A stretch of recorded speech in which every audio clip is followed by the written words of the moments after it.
Apple recently added a new action button to the iPhone, and it made news, not only because, oh look, Apple did something, but because it marked a departure from the trend toward having as few physical buttons on phones as possible. But why exactly have phone and car manufacturers been trying to get away from buttons in favor of doing everything through a touchscreen? Is it just a desire to have our products be as sleek and sexy as possible? Or is there more to it than that? While it's true that there is indeed a perception that having fewer buttons is a more slick design choice, the bigger consideration for phone makers is actually the old adage that form follows function, regardless of whether this means more or fewer buttons. For example, power and volume buttons have stuck around on phones because consumers expect them to be there and they serve commonly used essential functions. Apple's action button, as well as a new camera control button, are also changes that are reflective of how most people use phones. The camera is now a core selling point, and there are a huge number of functions people might want to access quickly with a dedicated button.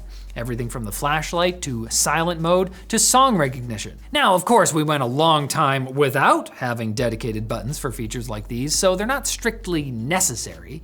I mean, even the screen unlock button probably isn't necessary, but because we use some of these functions so frequently, an easy to access button makes some sense. On the other hand, there's clearly a limit with how many buttons you can put on what's supposed to be a very general purpose device without complicating the user experience. Not only that, but having more buttons is actually technically challenging. Perhaps surprisingly, the cutouts for the buttons in the frame of the phone can interfere with the phone's antenna. Metal buttons can actually weaken your signal, and although this problem can be somewhat alleviated by using plastic buttons, some phone makers will insist on using metal buttons in order to deliver a more premium product.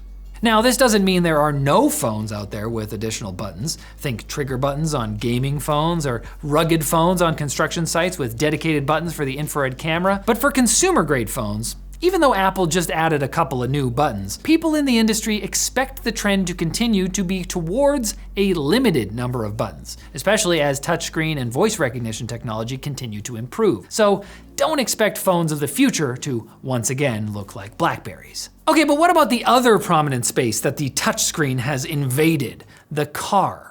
We'll tell you whether buttons are gonna keep disappearing in vehicles right after we thank the sponsor of this video, Delete Me. There are few things more valuable, especially in this day and age, than your own personal information. So why are you standing by while data brokers hand it out left and right?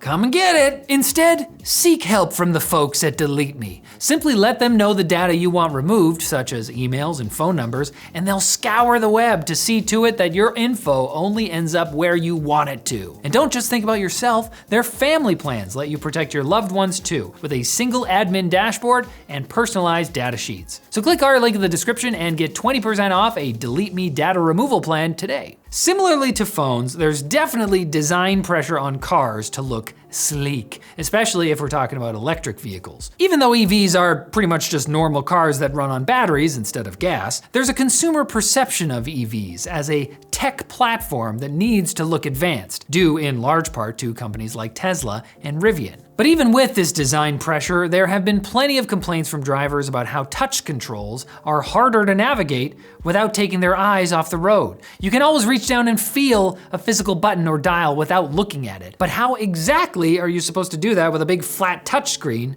where every part of it feels the same? Calling Dave. No, don't call, no! I wanted the wipers. This is partly why some automakers like Toyota have kept multimedia and climate controls as physical buttons, as they're two of the things we interact with most while driving. In fact, there's a conception among some in the auto industry that the likes of Tesla and Rivian have overshot the sweet spot of looking sleek and have moved into intimidating territory, where the inside of the car is so minimalist with so few buttons that drivers may not want to deal with the learning curve. So for now, many car makers appear to be adopting a middle ground approach with keeping frequently touched controls as physical switches while continuing to move other functionality onto screens.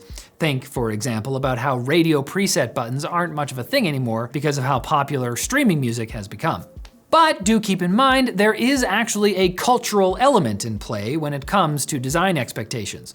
For example, there's actually less of an emphasis on physical switches in China, which for a long time did not have much of a car buying middle class. Now they do, and since many are buying cars for the first time in the smartphone era, they're more amenable to having controls on a phone-like interface. But regardless of exactly where you are in the world and what you're driving, keep your eyes on the road.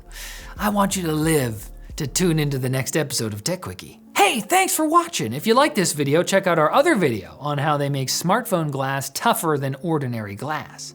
Lots of punching, I assume.